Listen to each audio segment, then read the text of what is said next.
Hola, ¿cómo están? Bienvenidos a una nueva entrevista de Carta Política. Como ya saben, hace unos días terminamos con lo que fue nuestra cobertura en Chile. Estuvimos presenciando los resultados del plebiscito de salida de la nueva Constitución. Recordemos cuáles fueron, que ganó el rechazo.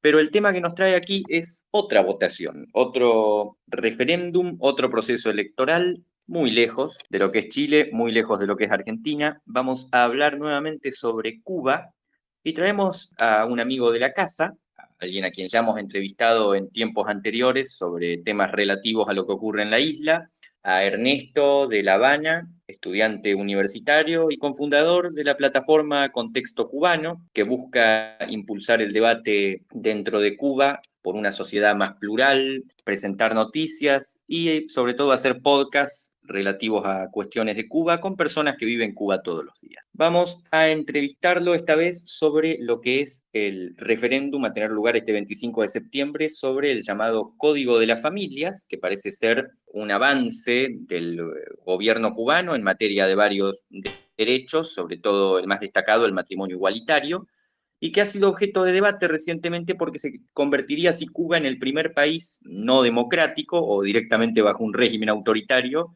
en obtener el matrimonio igualitario. Pero bueno, ¿quién mejor que alguien que vive en Cuba todos los días para hablar sobre Cuba? ¿Cómo te encontrás, Ernesto? ¿Todo bien?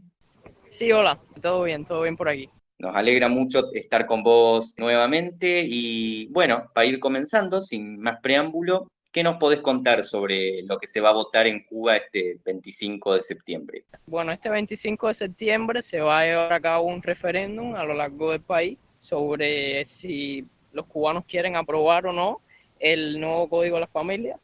Este que tengo entendido que es el borrador número 25, porque ha tenido un largo proceso de debate, ¿no?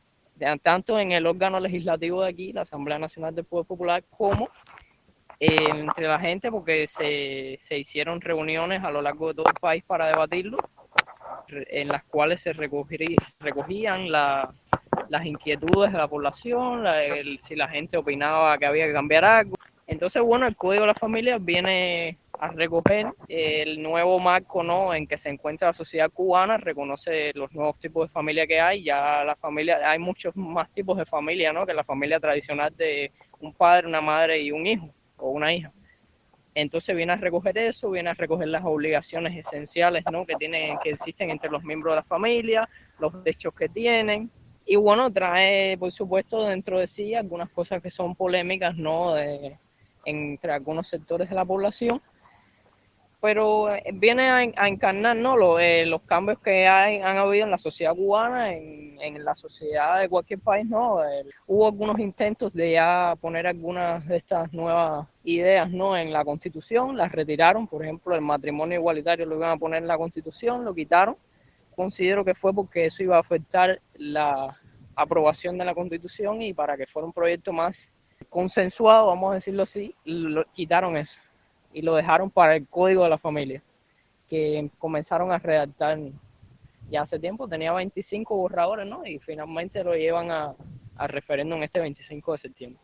Interesante lo que señalás respecto al matrimonio igualitario, sobre todo teniendo en cuenta el historial de Cuba en esa materia, que se encuentra bajo el mismo gobierno hace más de 60 años, y este gobierno incluso estuvo sospechado acusado directamente de violaciones bastante graves a los derechos LGBT. Recordemos las historias, los campos de concentración, los fusilamientos, pero ¿cuáles son las disposiciones de este nuevo Código de Familias? Bueno, a grandes rasgos, porque realmente el código es, o sea, no soy abogado para decir qué tan abarcador es de manera legal, no, pero como una persona que lo ve, dice, tiene 104 páginas, digo, bueno, es bastante amplio, al menos para mí. No sé, para un experto en el tema, si será bastante abarcador. Entonces tiene, en general, muchas disposiciones sobre las obligaciones que hay entre los integrantes de una familia. Por ejemplo, las obligaciones con los hijos, con las personas mayores. Crea el marco legal para el matrimonio, un nuevo marco legal porque existía otro. Cómo funcionan las relaciones entre un matrimonio. Aquí añade, por supuesto, el matrimonio igualitario. Simplemente dice que el matrimonio es la relación entre dos personas con la edad como para concebir esa estrecha relación, ¿no?, de mayores de edad, con sus capacidades mentales para aceptarlo, etcétera, etcétera. Viene a recoger todo este conjunto de cosas para ordenar las relaciones que existen entre las familias, ¿no? El referéndum en esencia pareciera más una cuestión social que política, pero bueno, cuando hablamos de Cuba es imposible no hablar de política, ¿no? ¿Hay alguna cuestión polémica en el código? ¿Qué postura han adoptado sobre todo los grupos opositores, teniendo en cuenta que en Cuba hay un sistema de partido único? ¿Cómo afecta eso al proceso del referéndum y del código en sí? Bueno, creo que este código ha sido más polémico incluso que la Constitución del 2019, a pesar de que la Constitución del 19 abarcaba más. Y eso es porque desde el 2019, febrero del 2019, han pasado muchas cosas. Entonces, bueno, en el código vienen cosas polémicas. La más polémica de la que todo el mundo habla, pero no es la más, o sea, hay muchas más que eso. Es el matrimonio igualitario. Hay un sector de la sociedad cubana que es conservador, que no está de acuerdo con eso. También muchos opositores critican de que es un poco hipócrita de parte del gobierno venir ahora con esto, cuando el líder histórico de la Revolución Cubana dijo con sus palabras de que los homosexuales nunca iban a llegar a ser revolucionarios completos, de que ellos no eran liberales y que la homosexualidad era un vicio del capitalismo. A muchos homosexuales los mandaron para la JUMAP, la famosa JUMAP, que eran una especie de campos de trabajo para reeducarlos. O sea, se llevaban a opositores, a intelectuales que no encajaban dentro del discurso oficial, se llevaban a homosexuales. También eran acosados en la calle por vestir diferente, por ser diferente, como junto con otro grupo de personas, no sé, que escucharan música en inglés, se vistieran con moda de otros países. También está el tema de que el matrimonio viene un marco legal más desarrollado, entonces se reconocen las obligaciones que hay económicamente, afectivas entre las parejas. También viene la relación afectiva, de hecho, creo que se llama, de que si uno está con una persona más de 2 años, aunque no haya una unión legal, si hay personas que han presenciado esa unión y hay pruebas, eso conlleva ya mayores obligaciones. Entonces hay gente que no está de acuerdo con eso. También viene el tema de la gestación subrogada, que bueno, el código establece que es totalmente altruista, no puede haber beneficio económico para ninguna de las partes. Y bueno, hay gente que puede no estar de acuerdo con él. También está el tema de la autonomía progresiva, de lo que le da autonomía progresiva a los menores de edad, poco a poco le va dando más derechos, más deberes, y entonces eso puede verse como que un poco que los padres pierden el control, ¿no?, sobre sus hijos de alguna manera. Y bueno, también hay polémica con la patria potestad, ya que cambian las palabras que usan, ¿no? Ya no usan las palabras patria potestad, sino que, si no me equivoco, usan las palabras obligación parental, creo que son esas las que usan. Entonces eso puede verse como que ya no es lo mismo y que de alguna manera los padres también pierden control sobre sus hijos. Y eso podría permitir al Estado, que a ver, no se ha visto el caso, pero conociendo al Estado cubano, aunque en el papel sea un Estado de derecho, creo que se ha demostrado que no es así. Entonces puede actuar bajo esa definición nueva para otorgarse mayores prerrogativas, ¿no?, respecto a los padres, hacia los niños. Entonces, en general, muchas personas también, los opositores, ¿no? Hay una parte de la oposición que es progresista y vota y propone el voto al sí. O sea, la oposición está dividida en las tres opciones que hay. Hay opositores de las tres opciones. Hay gente que dice que hay que votar que sí porque le otorgan mayores derechos a la familia, ¿no?, a las personas, que en parte es verdad. El código es bastante progresista en algunas cosas. Por ejemplo, permite que el apellido de los niños se pueda decidir si el de la mujer va delante del hombre. Esto mismo del matrimonio igualitario. Trae algunas cosas que son bastante progresistas. Entonces hay gente que propone el voto al sí. Hay gente que propone el voto al no, nada más por el hecho de hacer perder al gobierno este referendo, para quitarle legitimidad a la posición del gobierno, ya que en Cuba, igual que sucedió con el referéndum constitucional, no hay campaña por el no, que se supone que en una democracia hay un debate abierto del sí y el no, que las dos partes tengan la libertad de defender su opinión, porque al final un no tiene por qué significar quedarse con el código viejo, puede significar reformarlo en algo nuevo que sea mejor. Entonces, en el caso igual que la Constitución 19, no hay derecho a defender el no. No lo hay en ningún medio, al menos tradicional, ¿no? En Internet sí la gente se expresa libremente, ¿no?, de lo que quiere votar. Y bueno, hay gente que llama la atención De hecho, yo estoy de acuerdo con la abstención, yo apoyo la abstención. Las principales causas de la abstención es que, primero, no hay garantías democráticas de que realmente el resultado va a ser verídico, ya que en Cuba no hay observadores internacionales o independientes, en Cuba no hay órganos electorales independientes. Los tres poderes del Estado y los órganos electorales están llenos de lo que se deduce que se están controlados por militantes del Partido Comunista y gente afín al gobierno. Entonces, no hay ninguna garantía de ningún tipo, ya que no hay ningún observador independiente ni ninguna organización independiente por medio.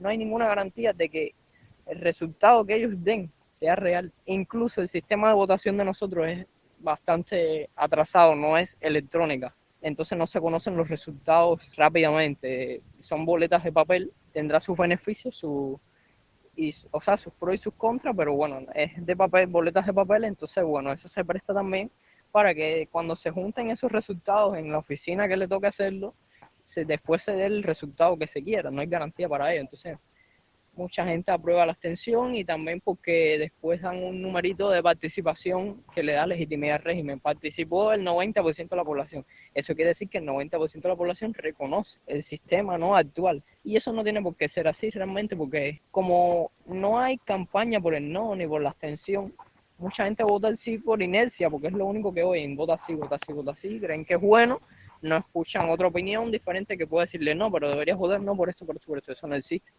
Entonces la mayoría de la gente lo que ve es la televisión y oye, vota sí, eso es bueno, y vota sí. O votan sí para no buscarse problemas. Por el simple hecho de no buscarse problemas, van a votar y votan que sí ya para salir de eso, y no lo ven como una oportunidad de ser representados realmente. Ha sido, o sea, no todo lo polémico que podría ser si a lo mejor el debate fuera más abierto, pero sí ha sido más polémico, considero, que la Constitución del 2019. Estaríamos entonces ante lo más cerca a una votación competitiva que se ha visto en Cuba prácticamente desde el triunfo de la revolución, incluso desde un poco antes. La última vez, como había señalado antes, que se hizo un referéndum en Cuba fue cuando se votó la constitución actual, y como bien señalabas antes, han ocurrido muchas cosas. Ocurrió el 11 de julio, ocurrió la pandemia, ocurrieron, bueno, las recientes crisis, las protestas actuales que son casi diarias, y bueno, vos ya señalaste eso podría afectar esta votación. ¿Existe la posibilidad de un resultado adverso? ¿Es posible un resultado ajustado, incluso sin las garantías democráticas? Incluso es posible que el régimen reconozca un voto alto al no. A ver, yo considero de que si ellos estuvieran dispuestos a reconocerlo, él no tiene probabilidades de ganar. Pero eso depende, primero, de que si reconocieran el resultado, que realmente me da que si ganara el no lo reconocerían. Aquí nunca han habido pruebas de fraude electoral, pero es que nunca ha habido oposición. Recientemente la gente está empezando a tener una mentalidad diferente, ¿no? Pero aún es minoritario. Ese tipo de organizaciones seguro que está bien controlado. Entonces, pruebas de fraude como tal no hay, pero es que también es que prácticamente no hace falta, ¿no? Porque primero, nuestras elecciones son unipartidistas. Todos los candidatos prácticamente que se presentan son pro oficialismo, entonces no es necesario fraude por esa parte. En el referéndum de 2019 no creo que haya habido fraude, porque yo me dediqué a hacer un pequeño sondeo yo de curioso, y la mayoría de la gente me decía que iba a votar que sí, y ganó el sí. Entonces no considero que haya habido fraude, porque aún no hacía falta, creo, porque era 2019 al principio. Después pasaron muchas cosas, demasiadas cosas en Cuba. Cuba para nada es igual que en el 2019. Y entonces considero que el no es competitivo hasta cierto punto, pero me inclino más a pensar que el sí. O sea, pensando de que no haya fraude, ¿no? El sí ganaría por un 55, 65%, como mucho, ¿no? 70% como mucho, porque realmente hay un control muy estricto, ¿no?, de los medios principales de información. Es verdad que hay internet, pero la mayoría de la gente de Cuba se mete en internet para ver Facebook, para chatear, no se meten en Twitter a debatir, ni se meten en ningún lugar a debatir de política. Es muy poca la gente, ¿entiendes? Entonces, considero que el resultado que haya va a ser más competitivo, porque ya estos sí se meten en los valores morales de las personas. En Cuba lo que hay es un partido comunista. La gente está acostumbrada a que los comunistas sean progresistas en temas sociales, pero el tema es que el comunismo de Cuba es rancio, de los años 50, 60, derivado del soviético. Entonces en temas sociales como que ellos no son muy progresistas, realmente no les importa. Ahora es que vienen a hablar de estos temas sociales, pero muy vagamente. No es la retórica clásica de la izquierda en el resto del mundo, que se apega mucho a las políticas de identidad. Eso no sucede aquí, para nada.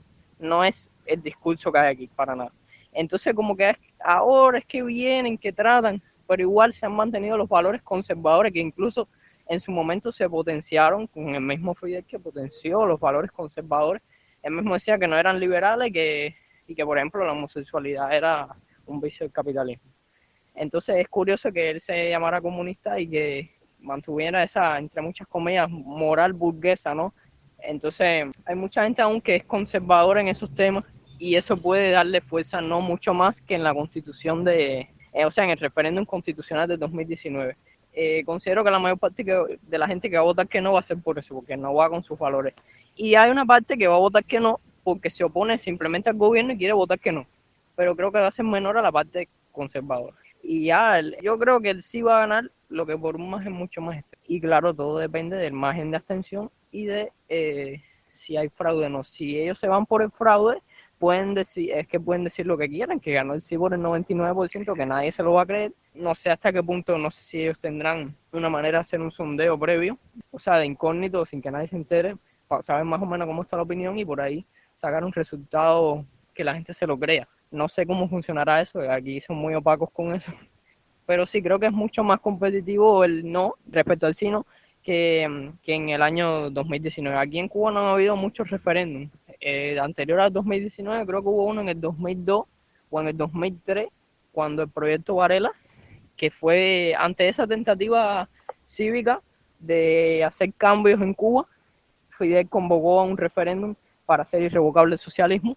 En el 2002 aquí en Cuba no había internet prácticamente, que acaso en algunas oficinas, pero muy controlado. No, en las oficinas del Estado tú no puedes entrar a páginas, por supuesto, contrarrevolucionarias, como ellos le dicen. Entonces la información está muy controlada.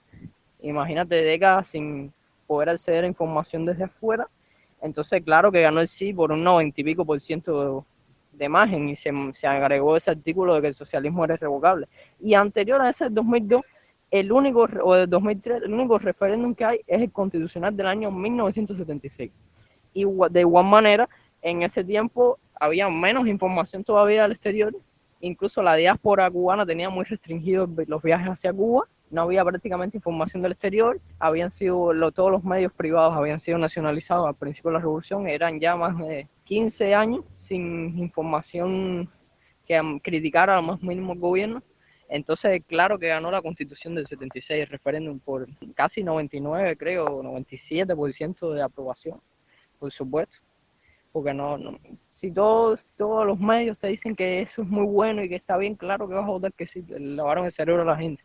Y se aprovecharon de todo lo que había ocurrido, las agresiones que Estados Unidos hizo a Cuba, la enemistad que existía, ¿no?, respecto al bloque capitalista, y aprovecharon todas esas agresiones para encerrarse en la ideología y por supuesto que ganó el sí. Entonces, bueno, vamos a ver qué pasa. Tengo muchas expectativas o sea, probablemente gane el sí, yo me voy a abstener, pero tengo curiosidad por el resultado, ver qué resultado van. Yo tengo planeado tal vez salir a preguntarle a la gente lo que votó, si participó, y después comparar los resultados.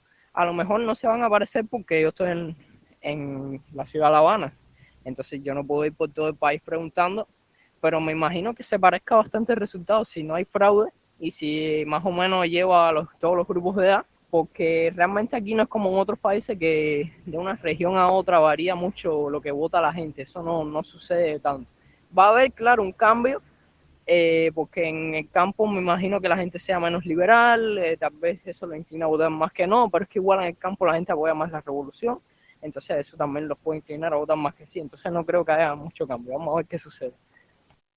Va a estar muy interesante y vamos a estar muy interesados en seguirlo y en recibir cualquier información que tengan para darnos desde allá, desde La Habana. En definitiva, Ernesto, para ir cerrando, porque ya se nos está acabando el tiempo. Bueno, vos ya habías dicho que te ibas a abstener. ¿En qué basas esta decisión? ¿Qué postura tenés? Y si pudieras hacer una reflexión final.